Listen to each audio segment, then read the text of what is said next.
y cómo en ello ya está, sin que lo notemos, el futuro viéndonos. Ahí no hay un gran enigma. Pienso en verdad que ese futuro está ya en lo que producimos y que Él ve lo que nosotros no podemos ver, por estar demasiado ocupados haciendo, viendo, conociendo. Entonces, pues, ¿qué significa editar en Internet? El tema por el que estoy aquí. En primer lugar, significa crear sentido en medio de ese caos al que hace un momento me referí. Significa crear conocimiento, incrementar nuestro saber, producir nuevas epistemes que nos ayuden a adaptar nuestras formas de vida a los cambios en todos los órdenes que se están produciendo, de los cuales gran parte pasan por el devenir tecnológico. En esa misión podríamos decir que la edición online cuenta con los mismos recursos que la edición analógica o en papel. Trabaja con ideas, con escritura, con imágenes. En cierta medida esto es cierto, pero por otra parte no lo es. Y voy a intentar exponer en dónde podría estar ese desfase, esa diferencia entre una manera de editar y otra. Para ello, en primer lugar, me valdré de un conocimiento empírico. Mi propio trabajo como editora de una revista de análisis y crítica cultural online que se llama Salon Critique y de una revista radiofónica en Internet que se llama El Estado Mental. Es cierto que trabajo con textos y con imágenes, al igual que lo hacía o que hago aún hoy en soporte papel, pero a estos puedo añadir sonido, videos, imagen-tiempo, pero también imagen-movimiento, lo cual en formato analógico no es posible.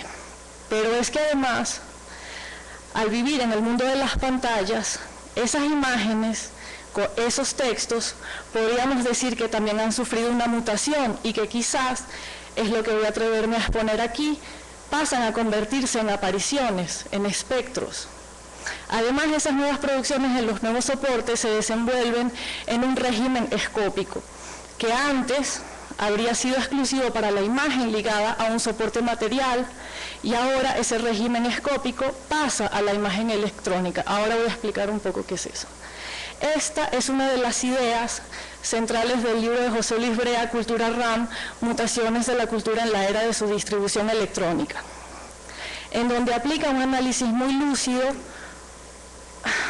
al cambio de régimen entre la imagen ligada al objeto, o sea, la imagen materia, y la e-image o imagen electrónica. Lo que yo me aventuro a traer aquí es la idea de que ese régimen rige por defecto a todo lo que circula por las 1000 pantallas, y aunque haya distintos tipos y niveles de lectura entre la imagen, el texto y la música, su conjunto en su devenir online podría estar determinado bajo las mismas leyes de la imagen, es decir, un inconsciente óptico. Haré a continuación una brevísima exposición de lo que quiero decir. Lo que se sabe en lo que se ve, o aquello que puede ser conocido en aquello que puede ser visto. Así describe el teórico español lo que llama episteme escópica, una estructura abstracta que determina el campo de lo conocible en el terreno de lo visible.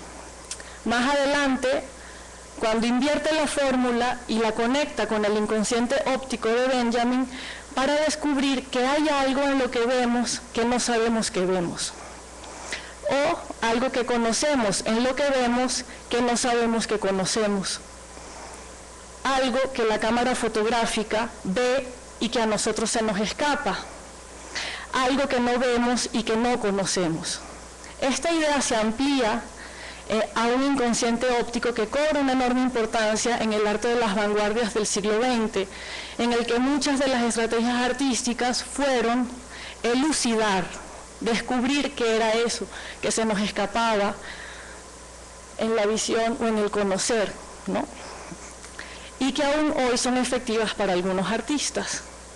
La teórica Rosalind Krauss reflexiona sobre esta idea benjaminiana y sobre la hipótesis de que hay algo en lo que vemos que no sabemos que vemos, o algo que conocemos en lo que vemos, que no sabemos suficientemente que conocemos. A partir de Duchamp, las estrategias del arte en su régimen escópico han sido hacernos ver que en la imagen hay mucho más que ver, para decirlo de manera elucidada. En esos trabajos hay lo que podríamos llamar micropercepciones, indagaciones en el umbral de lo visible. Digamos que esas estrategias, las cuales también han sido adoptadas por la escritura y por la música, así como por el cine a partir de las vanguardias, además de la imagen, concentran esa extraña fuerza política en la energía intensiva que subyace en la oscilación entre el conocer y el desconocer, entre conciencia e inconsciencia. La episteme escópica es esa presencia extraña de un conocimiento no conocido. Podría ser la misma energía que emana de la lectura de un poema y que de pronto se activa en la secuencia de entrelazado de micropartículas, que en la edición de Internet son el texto, la imagen, la voz, como dispositivos de producción cognitiva en el trabajo que yo puedo realizar, que puedo realizar yo misma mis propios textos, como a la hora de editar los de otros autores cuando dispongo de ellos en un soporte digital.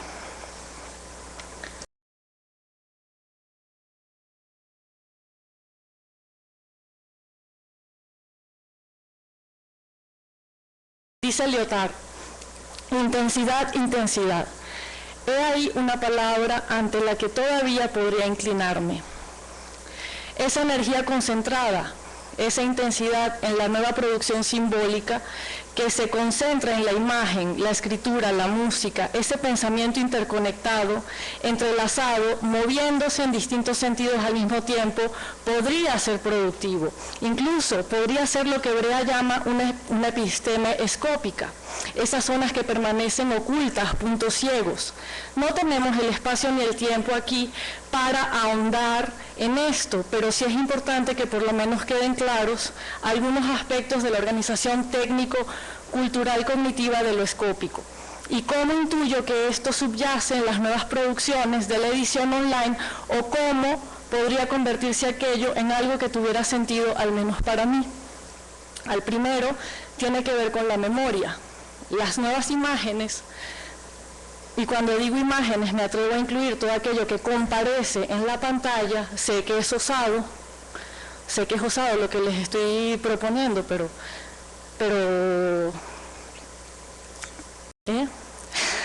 es osado, pero todo aquello que comparece en la pantalla y que pueden ser imágenes visuales, mentales y o sonoras, en sus nuevos soportes ahora se dan en condiciones de flotación. Su paso por el mundo es efímero, falto de duración y de soporte. Su modo de ser es un estar dejando de hacerlo, es un ser sin dejar, o sea, es un ser dejando de ser. Es un poco como una prefiguración del fantasma, de una imagen espectral, una sombra breve y fugaz. Estas imágenes son entonces imagen-tiempo. Ellas no claman por un durar, un permanecer, una eternidad, sino por la intensidad del tiempo instante, del tiempo ahora, el jet set en el que Benjamin le reconocía la potencia mesiánica a la política misma. Ella, la imagen, ya no es promesa de duración ni de eternidad. El gran potencial simbólico asociado a nuestra relación con la imagen, como la memoria del ser, se ve alterado al cambiar la naturaleza por el propio dispositivo. Aquí me atrevería a decir que ese fundamento casi meramente mecánico, técnico, material de la imagen, ligada a un soporte como los textos, la palabra, el sonido, y pasar al soporte electrónico, flota, con lo cual se ve alterada totalmente la naturaleza de la disposición mnemónica, o sea, de la memoria, del archivo o la memoria del pasado. La energía simbólica ya no es la de conservar nada para la historia, sino de producirse, de hacerse como una memoria de tipo distinto, movilizando otras energías simbólicas dentro de esos nuevos órdenes. Digamos entonces que la edición se encuentra y se produce en una profusión de intensidades interconectadas, Y es ahí en donde ella se haría productiva en intensidades, donde tendría una posibilidad, la de convertirse también en una suerte de escritura, en fuerza productora de simbolicidad bajo esas nuevas condiciones, esos nuevos dispositivos. Una nueva forma de escritura en pantalla como una nueva episteme escópica, una nueva forma de conocer aquello que excede el propio conocimiento y que puede ser autorreflexionante en su propia práctica, lo cual equivaldría a decir que esa escritura también posee una potencia crítica y una potencia ensayística, en el sentido de ser ella misma ensayo de sí, de su decir en otra lengua y en otras maneras de ser leída. Escritura como producción de un saber que reconoce que algo se le escapa y que anhela descifrar. Escritura interconectada, fragmentada. Escritura instante, fuera del tiempo. Escritura como potenciadora de los afectos, creadora de comunidad, como producción de sentido y de emancipación, como fuerza política, implicada en los cambios y con una conciencia crítica de ellos. Escritura que sabe muchas lenguas, muchos lenguajes, que los incorpora, que los acoge, que sabe que ella ya es distintos lenguajes a un mismo tiempo. Escritura que también reconoce un no saber, una veladura, una falta, algo a lo que quizás nunca podrá acceder y que sin embargo persigue. Escritura sí, parte de ese enorme inconsciente que podría ser la red que la produce, que en el formato electrónico se realiza su aparecer fantasmal. Escritura que escapa a la lógica del tiempo y que puede escribir para mañana e incluso escribirnos a nosotros desde ahí. También, ¿por qué no decirlo? Escritura como lugar para la hospitalidad, para lo conocido y para lo que no nos es dado conocer. Obligada a un régimen de interlectura. Escritura, insisto, como una nueva episteme escópica, la de nuestro tiempo. Sé que lo que propongo es ambicioso y provocador, sé que corro un riesgo, pero he decidido asumirlo. No he venido a dictar una conferencia, por lo menos no en el sentido tradicional de la palabra. No llego aquí con la autoridad de un saber adquirido, legitimado y fijado por la institución, el cual quiera imponerles, sino como dijo el director de este museo en la sesión anterior, hablo desde un lugar incierto, sin centro, no marginal sino extraterritorial. Mi intención al venir, al igual que lo hago en mi trabajo como escritora y editora de revistas de intensidades, diría en el sentido de Lyotard, es hacer esas preguntas, intentar que las palabras sean performativas, que hagan lo que dicen, que intenten cumplir su promesa. De alguna manera sea nuestra guía la posibilidad de una verdad, entre comillas, o el desocultamiento del saber, su aletheia, pero también su intento, su estrategia, incluso su imposibilidad.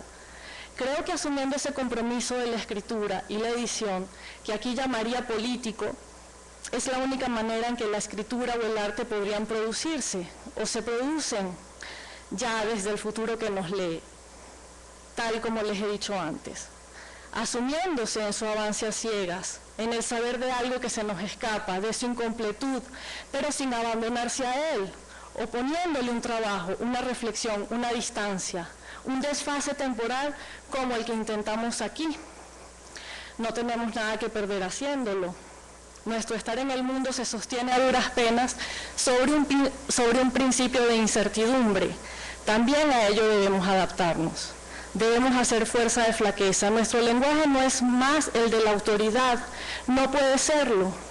Nuestro estar en el mundo solo puede partir de la pregunta, del ensayo, de la prueba, del anhelo, pero también de la implicación en la construcción de nuevas epistemes, aunque sepamos de antemano que son frágiles, que son efímeras, que nadan en un océano de cháchara y de sinsentido. Pero que quizás alguien podría haber leído o leerá mañana y para quien estas epistemes resuenen, cobren sentido, Ahí, en ese lugar en el que esa pequeña posibilidad es donde escribir y editar se tocan, en su darse como una nueva forma de escritura, en la que por vía tecnológica el escribir perdería integridad para ganar en líneas de fuga, en producción de sentido, múltiple y multiplicado por medio de la imagen, la música y la palabra. La escritura produce su época o su percepción de ella, y no al contrario. Por lo tanto, el futuro se hace presente en las escrituras y en sus maneras de darse en un tiempo ahora. De ahí que el enunciado con el que se ha querido invitar a la reflexión y que hemos intentado elucidar en una suerte de ejercicio autorreflexivo sea válido y lo siga siendo en el futuro, en ese mañana que algunos no alcanzan a imaginar. De ahí el sentido de seguir haciéndonos esas y otras preguntas. El futuro que se nos hace presente por la vía tecnológica viene también cargado de muchos y profundos cambios de paradigma, que probablemente no sea otro que ese de convertirse en una posibilidad más de conocer, y que la edición online sea aquello en donde está dado ese saber que se nos escapa, de elucidarse en ese nuevo mundo que se está construyendo en sus nuevos soportes, con sus nuevas formas de distribución, de consumo y de su economía, pero también, claro, de hacer política. Todo ello viene marcado por el signo de la entropía también, es decir, por la pérdida de integridad, quizás la misma que hace que el universo crezca. Aquí la integridad no solo estaría considerada como un valor moral o ético, sino como un valor físico de la materia, de la energía. Es expandirse ese terreno que pierde cohesión y que viaja quizás hacia la desmaterialización. Ese cambio en la construcción de nuestra cultura resulta imposible de predecir. Y sin embargo, es algo que ya se manifiesta, que es palpable. En él estamos inmersos y para él trabajamos. No solo nuestra manera de escribir está cambiando o ha cambiado ya, sin que nos hayamos dado cuenta, sino nuestra manera de leer, nuestra manera de editar, o lo que es lo mismo, de dar a la existencia nuestra propia subjetividad, nuestro propio ser. ¿Qué podrá hacer entonces? Escribir mañana. Quizás escribir mañana sea editar las intensidades hoy, editar el desajuste, el desfase entre lo visible y lo conocible, entre lo que nos es dado ver y lo que nos es dado conocer, y en lo que sabemos que aún no hemos alcanzado y que anhelamos que comparezca por la vía del arte y la tecnología. Ya.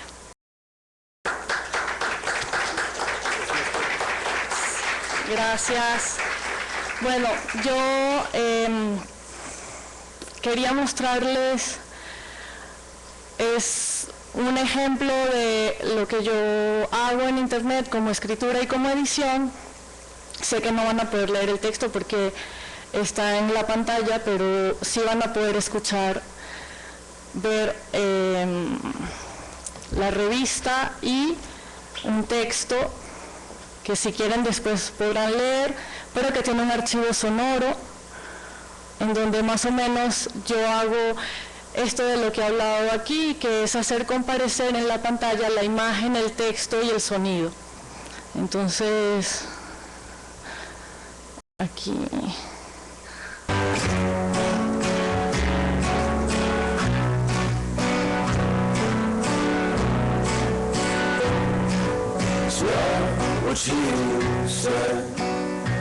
En este momento, de pie, frente al calendario de piedra, se cumple la lectura de esa ceremonia.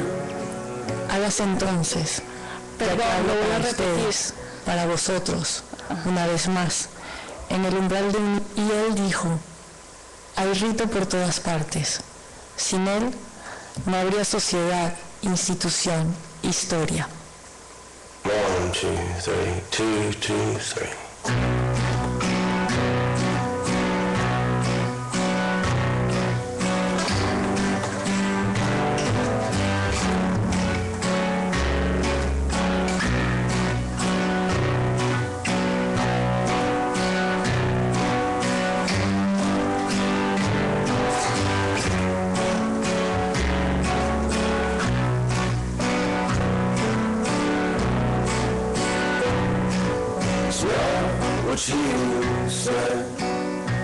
En este momento, de pie, frente al calendario de piedra, Se cumple la lectura de esa ceremonia.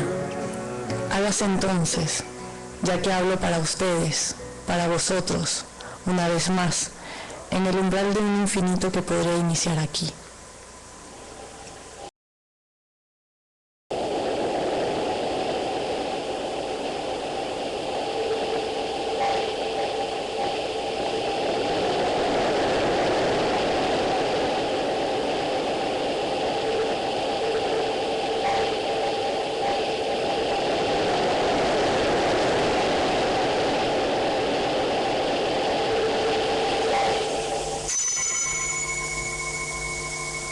Empezaría con la fiesta de las preguntas. ¿Dónde pondríamos música al poema? ¿Cuántos y cuán feliz resultó el hallazgo? ¿Quién estaría ahora al otro lado del sonido y de su imagen? Justo ahí podría comenzar el festejo de una imposibilidad. Se trata sobre todo del tiempo, de la percepción que tenemos de él o de nuestro no saber absoluto, y de lo que inocentemente he llamado plenitud. Quizás por ese motivo hoy la ceremonia sea callada, y en su no escucha intuyo que al final me he dejado llevar por lo que hemos acordado llamar una convención.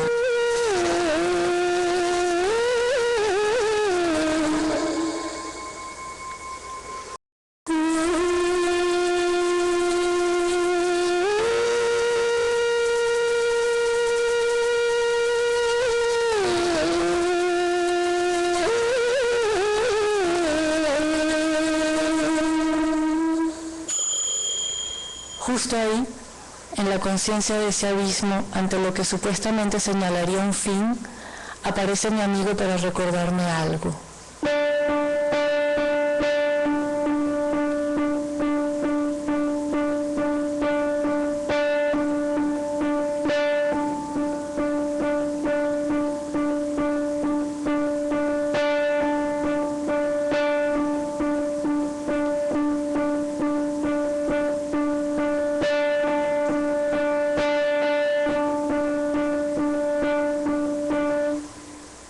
Solo él puede descifrar lo que intento decir y que permanece secreto también para mí. Se trata de la responsabilidad para con él y para conmigo, que se traduce en ese nosotros que aún nadie ha visto.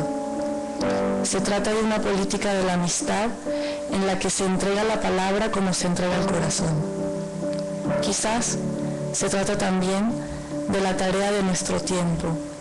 Un tiempo ahora para el que no hay finales con champán, solo escritura.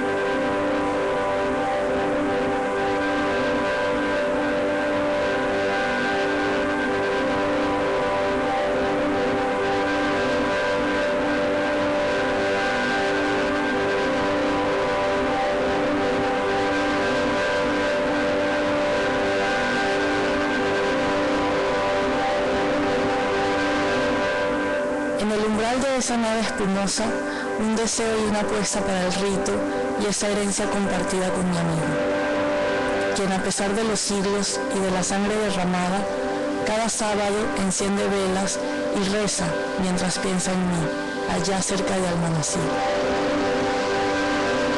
Escribir mañana para leer hoy.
It's me. I'm alive.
Muchas gracias a María Virginia por esta demostración de trabajo personal y efectivamente para esta serie de reflexiones acerca de una de las ideas que queríamos plantear, que hoy en día editar y escribir son dos actividades que se tocan así por las puntitas y cada vez más se van a ir acercando, cada uno puede estar construyendo textos con otros elementos externos, recuperar elementos y hacerlos públicos bajo su firma.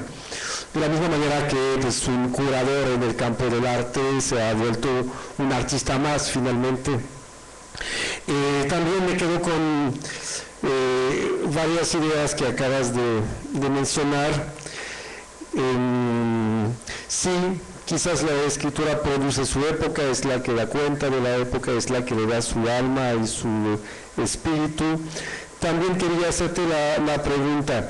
Me da la impresión de que, para parafrasear varias cosas que dijiste, me da la sensación de que buscar realmente lo que es editar en Internet significa utilizar toda la paleta amplia que Internet te puede dar.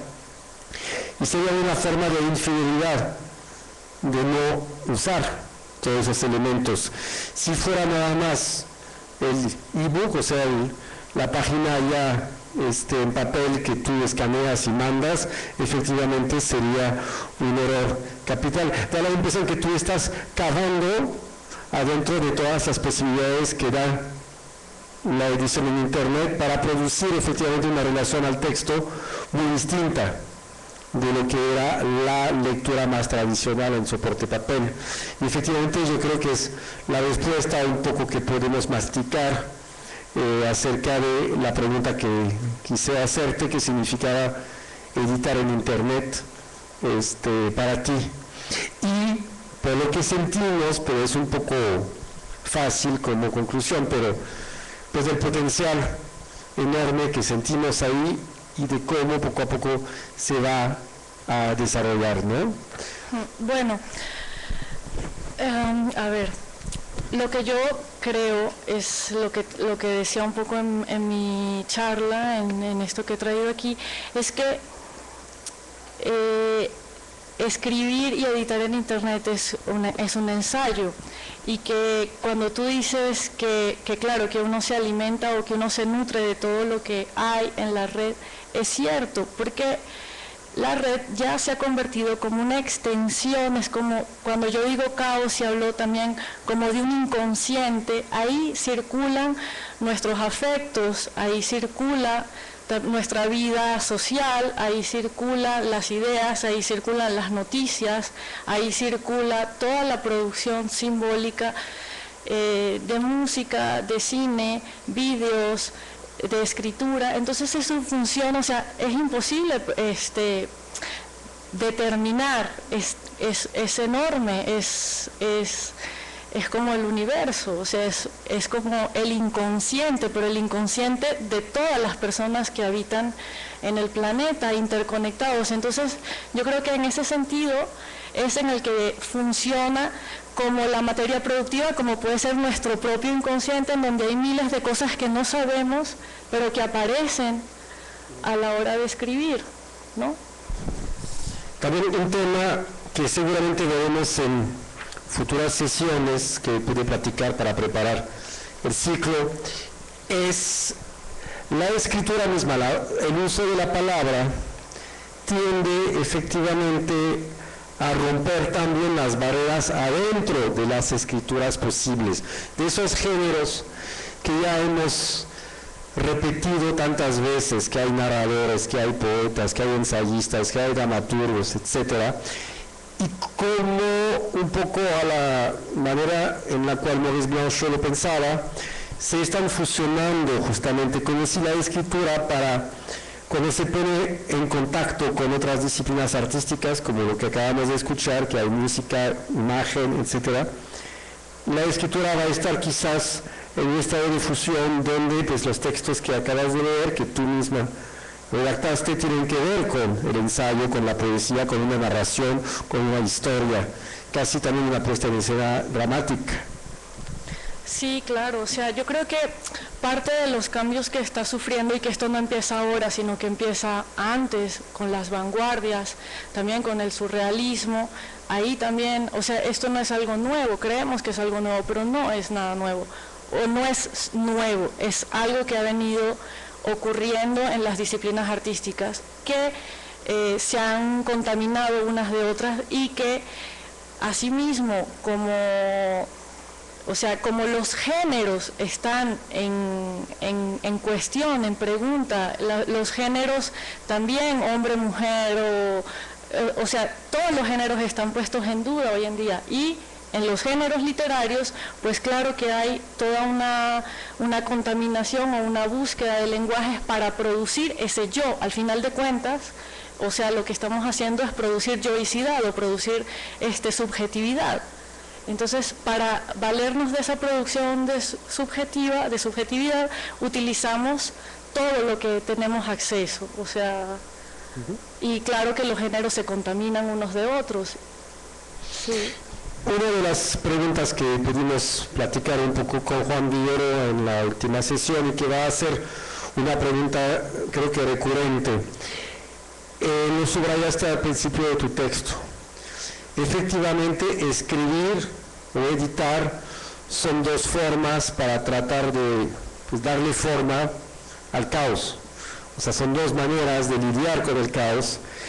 Y efectivamente el caos que hay, yo estoy totalmente de acuerdo contigo, el caos que produce aparentemente Internet, esta nebulosis tan enorme, finalmente quizás es de tamaño superior, pero también puede ser el caos que sentimos cuando sabemos que cada año hay 70.000 libros nuevos que salen en lengua española, que es otra forma de caos que nunca podrás asimilar. ¿Tú sientes que el paralelismo sí te parece adecuado? Sí, yo creo que sí, o sea, creo que hice mucho hincapié de eso al principio, de una superproducción de cultura o de relato, y tanto en papel, o sea, en la economía de la literatura en papel también está sumida en ese caos. Y en el caos de Internet o de las producciones digitales, pues todavía hay aún mayor caos, porque ni siquiera, o sea, el soporte de papel es uno, pero el soporte digital todavía no define cuál es, y entonces no se ponen de acuerdo, y entonces existen miles, y entonces hay unos que pueden leer y otros que no pueden leer, y entonces eso hace que sea todavía más caótico, pero yo creo que eso se va a ordenar, y creo también que nosotros estamos siendo una generación de transición, pero nosotros somos una generación que leemos en distintos soportes y que vamos a seguir leyendo en distintos soportes. Ninguno va a desaparecer o ninguno va, pero nuestra manera de leer sí va a cambiar, y quizás las nuevas generaciones, eso no lo sabemos, leerán ya totalmente distinto. Además existen otras maneras con los videojuegos y con lo que se está haciendo ahora también de impresoras en 3D y todo eso, y el acceso a la tecnología está cambiando y está modificando nuestra manera de consumir y nuestra manera de distribuir, y la economía de las producciones culturales. Sí, de hecho, también estoy contento en poder observar en el trabajo que se nos presentó que poco a poco, con la costumbre que vamos a tener en tener relaciones a esa clase de trabajos, vamos a escapar a lo que al principio ha sido y sigue siendo en cierta forma la primera digamos, finalidad, ¿no?, de la escritura a través de blogs, etcétera, que es una forma de idolatría terrible, que es, como dije en la última sesión, que parece que es un espejo, que lo que antes la gente hacía con sus diarios íntimos, ahora lo quieren hacer a través de la escritura por internet, que poco a poco también eso vamos a tener que superarlo. Ya todavía hay mucho, si tú te lanzas a ver, hay muchísimo, pero efectivamente me tranquiliza ver que hay puertas abiertas para varias posibilidades. ¿Tú cómo ves esta idolatría que efectivamente existió? Pues, a ver, yo creo que la egolatría, o sea, el ego está ligado a la creación artística, y eso no lo vamos a poder remediar nunca. O sea, todas las personas que son artistas o escritores, o que, pues, hay algo de ego, pero lo que creo es que existen muchísimos proyectos y muchísimas plataformas en internet que a veces son bitácoras de lectura en las que tú compartes tus lecturas y que son muy productivas, y que más allá de que sean el nombre de una persona o de un escritor, es más bien, o sea, la posibilidad de compartir esas producciones, ese conocimiento, ese saber, esas lecturas, esas canciones o esas reflexiones. Yo creo que ya, o sea, el ego va a existir, pero también existen los escritores de 80 años que no tocan una computadora. O sea, eso yo creo que está bien, pero también eso es parte del cambio tecnológico en el que estamos, porque esa creación de subjetividad y ese mundo de los afectos y las redes sociales también tienen que ver con los cambios que estamos viviendo. Entonces, ahí es la producción de tu yo está puesta ahí, y entonces si tú eres un escritor, pues tu producción de escritor está ahí, pero que no se limita a eso, ¿no? O sea, es como... Bueno, pues es una buena parte de esas noches que dedicamos al tema de escribir mañana es también pues dar la palabra a ustedes para hacerle pregunta a María Virginia acerca tanto de su trabajo como del acercamiento que nos propuso. No sé si habrá un micro que pueda circular. Sí, ¿verdad?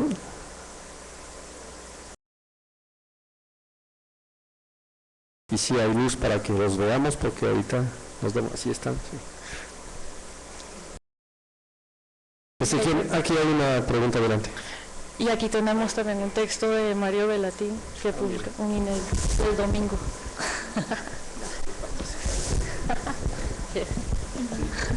Hola.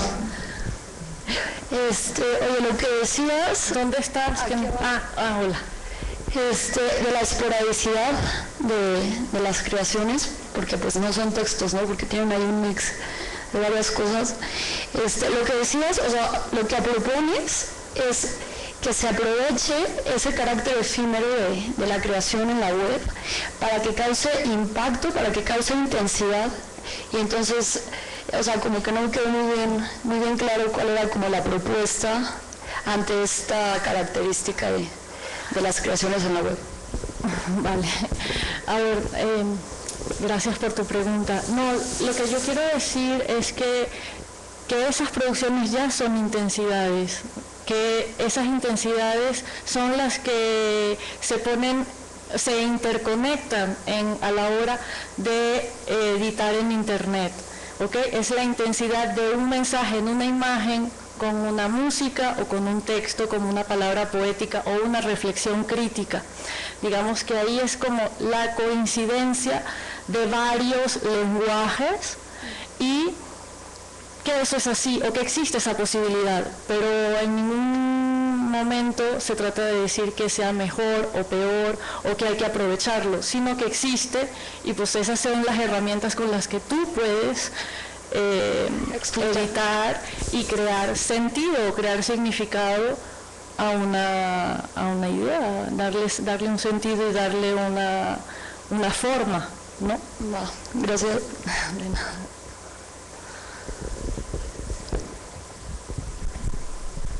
Otra pregunta, allá. Gracias. Buenas noches. Primero quería felicitarte por tu trabajo. Me pareció maravilloso y un descubrimiento porque yo no conocía este sitio en internet. Y la pregunta, además de que, bueno, tu charla, lo que nos platicaste, fue deslumbrante y muy reflexivo y interesante. Quisiera preguntarte para ti, ¿qué posibilidades tiene la crítica o cómo ves la crítica, qué alcances tiene hoy en día a través de estas herramientas web? Vale, gracias por tu pregunta. Muy buena. Para mí la crítica es un tema muy importante y esta revista o esta revista con formato blog en internet que se llama Salón Crítica es un espacio de crítica. Yo creo que estamos en un momento de crisis de la crítica. Ha desaparecido, pero de los suplementos, de las revistas, ahora solamente se hace reseñas o se hace información, pero creo que el ejercicio crítico es inherente a la escritura y creo que debe hacerse, o sea, no militante, pero sí implicarse en la crítica. Todo escritor tiene que implicarse en la crítica y todo editor también, porque precisamente desde ese ejercicio crítico es en el que tú vas a crear sentido dentro de ese inmenso mundo de producciones en internet. Si no hay un posicionamiento crítico y si no hay un criterio, pues entonces no estamos haciendo nuestro trabajo. Nuestro trabajo es hacer que esas producciones tengan un sentido y hacernos las preguntas de por qué estamos trabajando y por qué estamos poniendo una producción a la vista de otras personas, cuando hay tantas cosas y tanto que leer y tanto que ver. En ese sentido, pues sí, creo que la crítica es fundamental.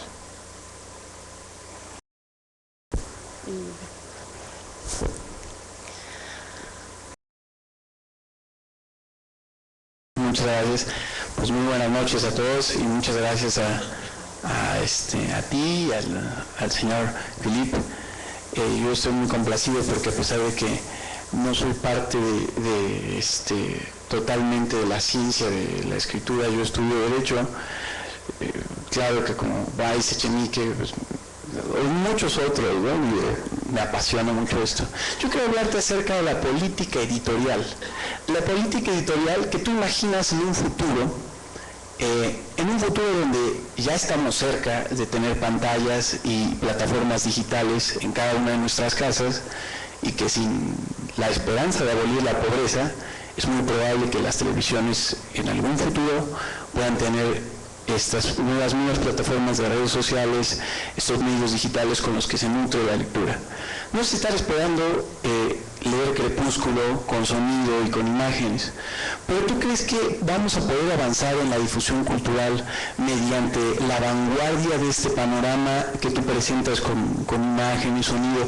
Claro, con una fuerza que tiene que ser debatida en esa política editorial, ¿no? ¿Tú cómo ves el futuro de esta política editorial en la web? Hola, gracias por tu pregunta. Y a ver, o sea, dos cosas. Yo no podría afirmar que hay un avance, sino decir que hay un cambio, nada más. Yo no puedo decir si avanzamos o retrocedemos. Por eso un poco he jugado con el uso del tiempo y digo que el futuro nos mira, que el futuro ya está en lo que hacemos hoy. Lo que hacemos hoy es lo que importa, lo que estamos leyendo, lo que estamos produciendo, lo que estamos escribiendo, ya predetermina el futuro. Entonces yo no sé si hay un avance o un retroceso, eso yo no lo sé.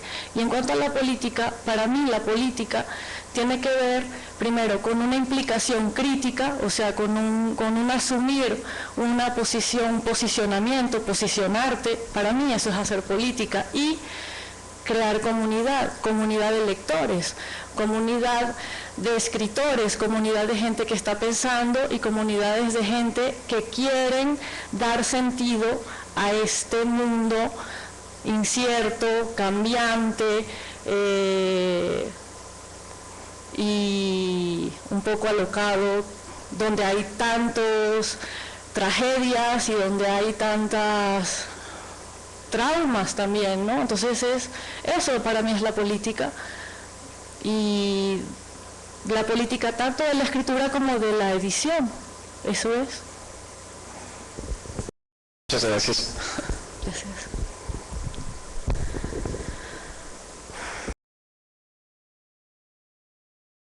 Ya con esta pregunta no hemos tocado todavía el fondo de los problemas, pero por hoy vamos a cerrar entonces esta sesión. Quisiera recordarles que en la página web del Chopo pueden ver la programación. Efectivamente en abril estará Moceno en abril, y justamente hablará en parte, por lo que hemos platicado, de cómo una reflexión que existió en las vanguardias poéticas se está traduciendo de la misma manera a través de la circulación y la creación poética en Internet. También tiene muchísima experiencia en el campo de la circulación de textos a través de Internet.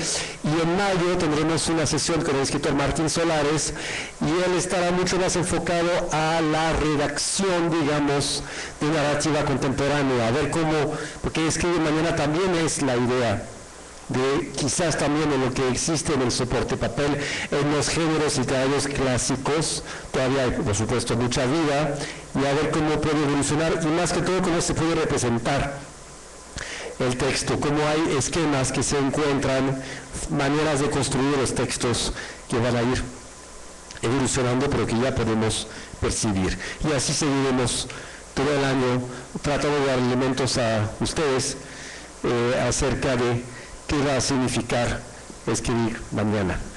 Así es que quiero agradecer muchísimo a todos ustedes haber llegado hasta aquí. Muchísimas gracias a María Virginia Jawa. Les invito a leer Salon Critic. Ahí tendrán informaciones y bombardeos y síntesis de géneros, de escrituras, cosas que se coagulan y que permiten efectivamente, como acabas de decir, seguir avanzando. Veremos hacia dónde. Muchas gracias y buenas noches a todos. Gracias. Gracias.